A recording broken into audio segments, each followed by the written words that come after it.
Major Dhyanchand, जिन्होंने अपनी hockey के खेल से पूरी दुनिया में हमारे अपने देश भारत को एक नई पहचान दिलाई। जब हमारा देश अंग्रेजों का गुलाम हुआ करता था, तब ध्यानचंद जी ने हॉकी में कई ओलंपिक गेम्स में देश को गोल्ड मेडल दिलाने में एक अहम योगदान निभाया था।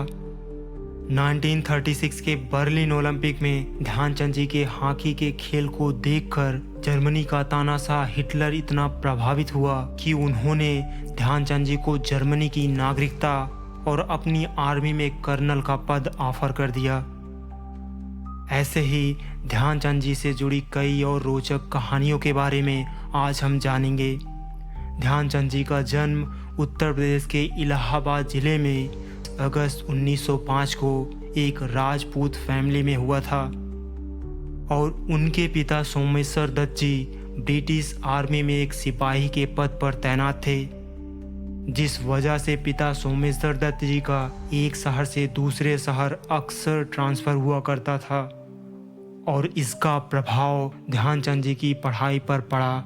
ध्यानचंद जी सिर्फ क्लास 6 तक ही अपनी पढ़ाई पूरी कर सके और लगभग 17 वर्ष की आयु में 1922 में ध्यानचंद जी ने ब्रिटिश इंडियन आर्मी को ज्वाइन कर लिया और पहली बार यहीं से हॉकी खेलना शुरू किया और धीरे धीरे इनका इंटरेस्ट हॉकी में और भी गहरा होता गया। कई बार तो साथी खिलाड़ी के सो जाने के बाद भी वह चांदनी रात में प्रैक्टिस किया करते थे और ऐसे ही एक बार उनके सीनियर अफसर बाले तिवारी ने इन्हें अभ्यास करते हुए देख लिया और वह ध्यानचंद जी से ध्यान संघ से ध्यानचंद रख दिया और पहली बार इन्हें अंतर्राष्ट्रीय हॉकी खेलने का मौका तब मिला जब 1926 में ब्रिटिश इंडियन आर्मी हॉकी खेलने के लिए न्यूजीलैंड का दौरा करने जा रही थी और इस दौरे पर टीम ने कुल 21 मैच खेले और टीम को 18 मैचों में जीत मिली। भारतीय टीम ने कुल 196 गोल किए, उसमें से 80 गोल तो सिर्फ ध्यानचंद जी ने किया था और वहीं विपक्षी टीम कुल मिलाकर सिर्फ 24 गोल कर सकी।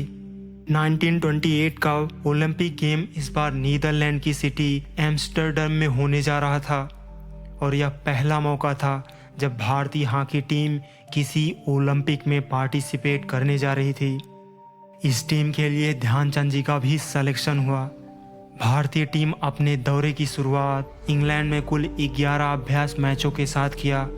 इन अभ्यास मैचों में इंग्लैंड टीम को बुरी तरह से हराया और इसी हार की वजह से ब्रिटिश गवर्नमेंट ने डिसाइड किया कि वह अपनी टीम ओलंपिक में नहीं भेजेंगे, क्योंकि उन्हें लगता था कहीं भारतीय टीम उन्हें ओलंपिक में भी बुरी तरह से न हरा दे और इससे उनकी ग्लोबल इमेज पर बहुत बुरा असर पड़ेगा।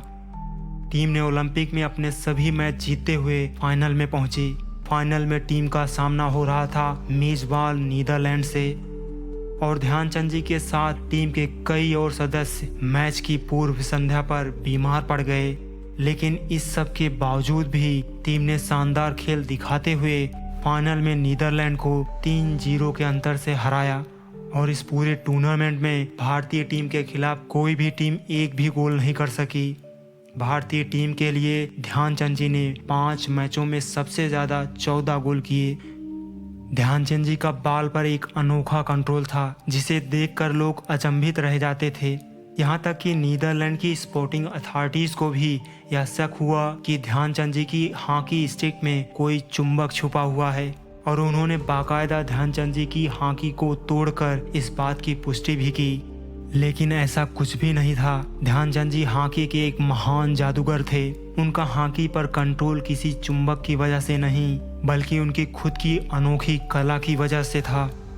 1936 के बर्लिन ओलंपिक से पहले भारतीय टीम ने ऑस्ट्रेलिया का दौरा किया और यहीं पर हॉकी के भगवान कहे जाने वाले ध्यानचंद जी की मुलाकात उस समय के महानतम क्रिकेट प्लेयर डॉन सरब्रेडमैन से हुई और डॉन सरब्रेडमैन ध्यानचंद जी का हॉकी का मैच देखकर इतना प्रभावित हुए कि उन्होंने कहा कि आप तो हॉकी में इस तरह गोल करते हैं कि जैसे मैं क्रिकेट में रन बनाता हूं।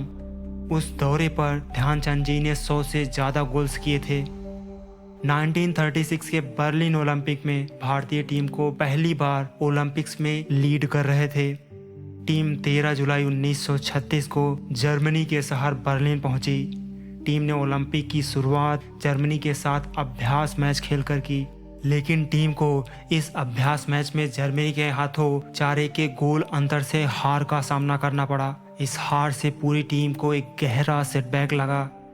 इस सब को देखते हुए टीम मैनेजर पंकज गुप्ता ने सभी खिलाड़ियों को एकत्रित किया और अपनी जेब से इंडियन नेशनल कांग्रेस का तिरंगा झंडा निकालकर सभी खिलाड़ियों को यह कसम दिलाई कि वह अपना बेस्ट देकर भारतीय टीम को एक बार फिर से ओलंपिक में गोल्ड मेडल जरूर दिलाएंगे। 1936 में भारत अंग्रेजों का गुलाम हुआ करता था, जिसकी वजह से भारत का कोई अपना फ्लैग नहीं था, बल्कि हमारा देश ब्रिटिश गवर्नमेंट के यूनियन जैक के नीचे खेला करता था।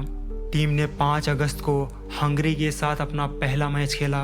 इस मैच में भारतीय टीम ने हंगरी को 4 के बदले 0 गोलों के अंतर से मात दी। इस तरह भारतीय टीम एक भी मैच हारे बिना एक बार फिर फाइनल में पहुंची।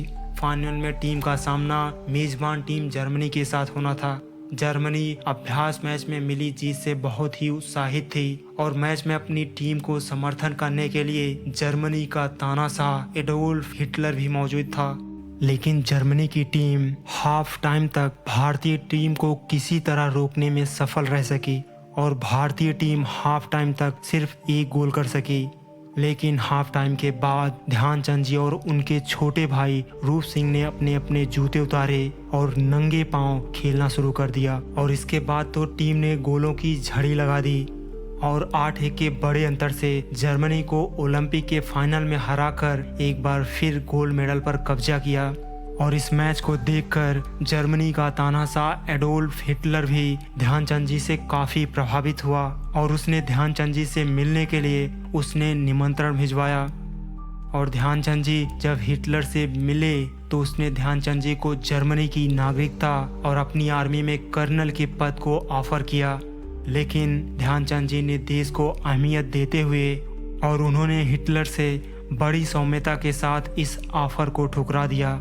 ध्यानचंद जी हमेशा देश के लिए हॉकी खेलने में ही अपना गौरव समझते थे। 1947 में देश के आज़ाद होने के बाद भी ध्यानचंद जी भारतीय आर्मी में अपनी सर्विस देते रहे, लेकिन 29 अगस्त 1956 को 34 साल आर्मी में सर्विस देने के बाद वे एज ए कैप्टन रिटायर हो गए।